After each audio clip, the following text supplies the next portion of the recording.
Over చేస్తున్నావు. అవును, ఏమే వాళ్ళు నిన్ను కిడ్నాప్ చేశారా లేక నువ్వే వాళ్ళని కిడ్నాప్ చేశారా? ఏంటే రౌడీలతో బెదిరిస్తున్నావా? ఇదిగో మొగుడు అయిపోయాను చూస్తున్నా, పోకిరిలా మాట్లాడమనుకో. ఎవరిని పట్టుకుని పోకిరి అంటున్నా? నేను పోకిరినే, 1వ నంబర్ పోకిరి. నీ మొహానికి అంత సీన్ లేదు కదా. ఎవరు నువ్వు? ఏంటి కాశీ, బాగున్నావా?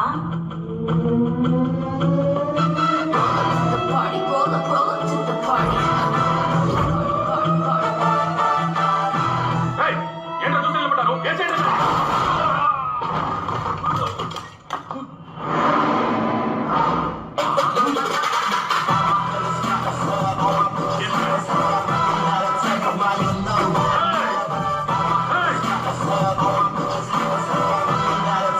ఏంటి కాశీ, జీవితంలో మొదటిసారి భయపడుతున్నట్టున్నావు? నువ్వు నా బ్యాచ్ ఉన్నప్పుడు రావాల్సింది, ఇప్పుడు వచ్చి బిల్డప్ ఇస్తున్నావా? ఓ, నీ బ్యాచ్ అంతా ఊరికి వెళ్ళిపోయారు అనుకుంటున్నావా? ఇక్కడికి 2 కిలోమీటర్ల దూరంలో గవర్నమెంట్ హాస్పిటల్ ఉంది. అక్కడ మార్చురీ అని ఒక ఏసీ రూమ్ ఉంది. అక్కడ భద్రంగా పడుకుని నిద్రపోతున్నారు. నువ్వు చేసిన తప్పుకి నీ మీద కేసు ఫైల్ చేసావని పోలీసు వాడి కుటుంబాన్ని స్వచ్ఛంగా తగలు పెడతావా? ఒక పోలీసుని లేపేస్తే ఏం జరుగుతుందో నీకు తెలియదు. నిన్ను తీసుకెళ్లి జైల్లో పెడితే నువ్వు బెయిల్ వచ్చేస్తావు. ఎందుకులే కోర్టు కేసు జైలని గవర్నమెంట్ కి అనవసరమైన ఖర్చు.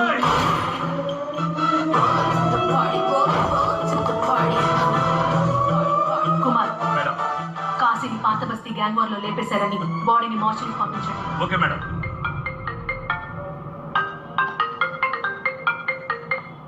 హలో మేడం, వెంటనే కమిషనర్ ఆఫీస్ రండి. సిటీలో 49 ఏళ్లలో రాబరీ జరిగింది. వాట్? కేవలం 2. సిటీ మొత్తం 49 ఇళ్ళు.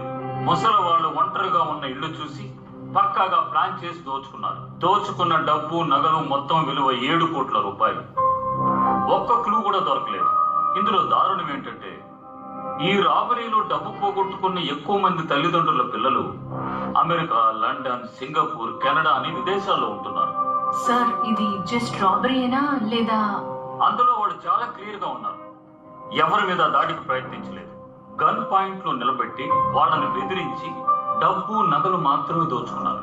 ఇండిపెండెన్స్ డే నాడు జరగడంతో మీడియా వాళ్ళు మన పరువు మొత్తం తీసేశారు. గాయత్రి, సార్, వీలైనంత త్వరగా నువ్వు ఈ కేసును క్లోజ్ చేయాలి. ముసలి వాళ్ళు ఒంటరిగా ఉన్న ఇల్లు చూసి పక్కాగా ప్లాన్ చేసి దోచుకున్నారు. కేవలం 2. సిటీ మొత్తం 49 ఇళ్ళు చూసి పక్కాగా ప్లాన్ చేసి దోచుకున్నారు. ఈ రాబరీలో డబ్బు పోగొట్టుకున్న 7 మంది తల్లిదండ్రుల పిల్లలు అమెరికా, లండన్, సింగపూర్, కెనడా అని విదేశాల్లో.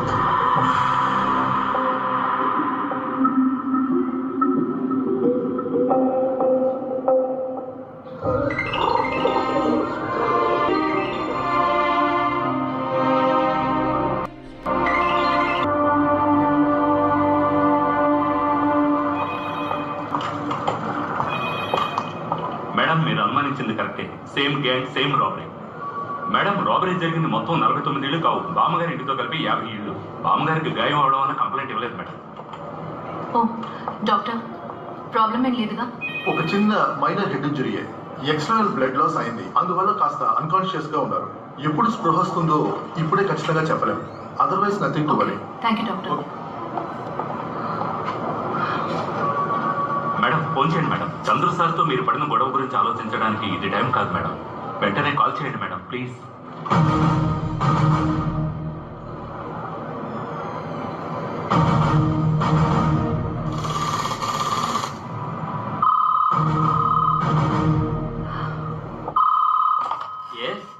Hello, I'm calling from Hyderabad. I would like to speak to Major Chandru, please. It's an emergency. He already left for Hyderabad. It's been 7 hours. I guess he'll be there by morning. Okay. ఏమైంది madam? తను already బయలుదేరాడట. అసలు మీరేమంటున్నారు? మనకి ఇప్పుడేగా తెలిసింది. ఎంతలో ఆయన కదా. నీకు వాడి గురించి తెలియదు. నీ గుర్తుందా కుమార్? రౌడీ కాశీ తమ్ముడు గుణ.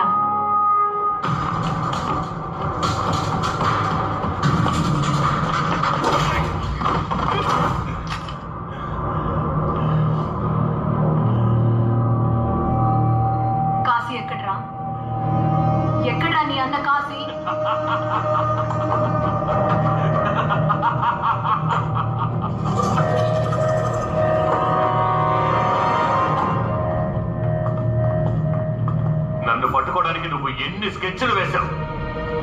నా మొదటి స్కెచ్కే నువ్వు దొరికిపోయావు చూసావా? అది ఈ గుణానికి. జాలీగా మాల్కి షాపింగ్ చేయడానికి వచ్చి నిన్ను ఒక డైవర్ట్ చేస్తున్నాడంటే కొంచెం అయినా ఆలోచించడం మానేసి గన్ను పట్టుకుని వచ్చేస్తావా? ఆవేశం ఉంటే చాలు, బుర్ర ఉపయోగించాలి. www.cinevase.co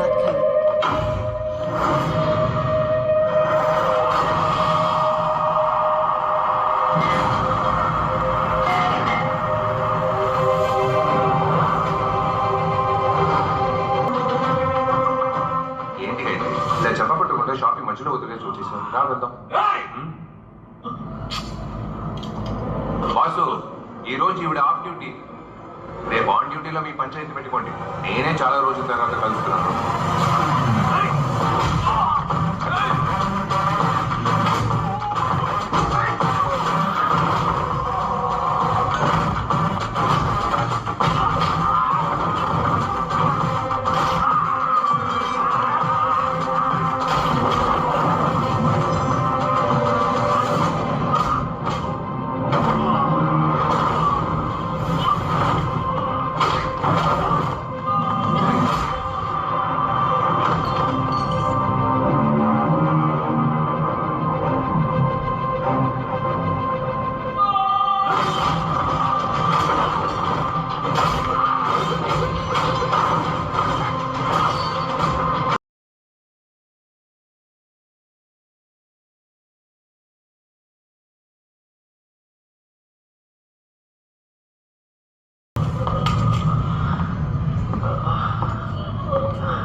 తానైనా పోలీసు, నేను మిలిటరీ. ఇంకోసారి తనతో అనవసరంగా గొడవ పడ్డారని తెలిసిందో కుమ్మడం కాదు, నీ అబ్బ కాల్చి పారేస్తాను. వస్తా. ఇందా వెళ్దాం పద. కరెక్ట్ టైంకి వచ్చావు. మరి నీకు ప్రాబ్లం అంటే చూస్తూ ఊరుకుంటానా? లేపేస్తాను. రా.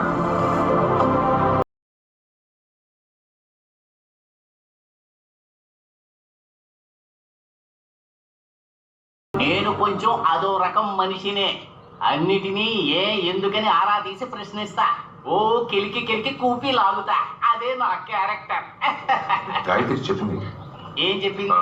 అది నాకు బాబాయ్ అంత, ఆయన ఒప్పుకుంటే చాలు అంది. పెంపకం. నా చిట్టి తల్లి అడిగిందన్న ఒకే ఒక్క కారణానికి ఏ ఫార్మాలిటీస్ పట్టించుకోకుండా నేనే మీ ఇల్లు వెతుక్కుంటూ వచ్చాను. మీరు మీ అమ్మాయి మాకు బాగా నచ్చారు. కానీ ఈ పెళ్లి జరగాలంటే నాకు నచ్చాలిగా. ఇలా మాట్లాడుతున్నానని మీరేమీ అనుకోకండి. ఎందుకంటే నా అన్న, అదే దీని బాబు, పోలీసు, చాలా నిజాయితీగా ఉండేవాడు. ఏం లాభం, ఉండడానికి ఒక్క ఇల్లు కూడా లేదు.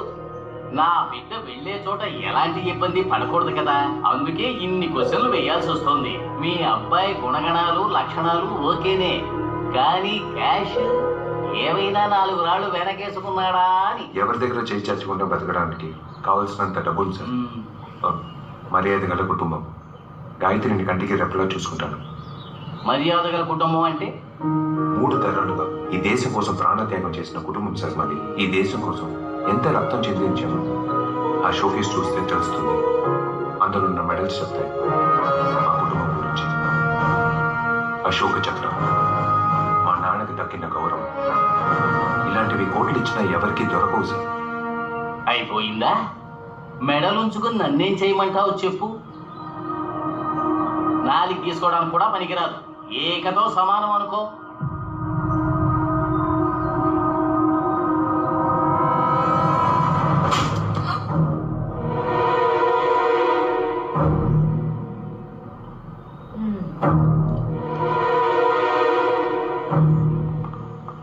చంద్రు, ఏం చేస్తున్నావు?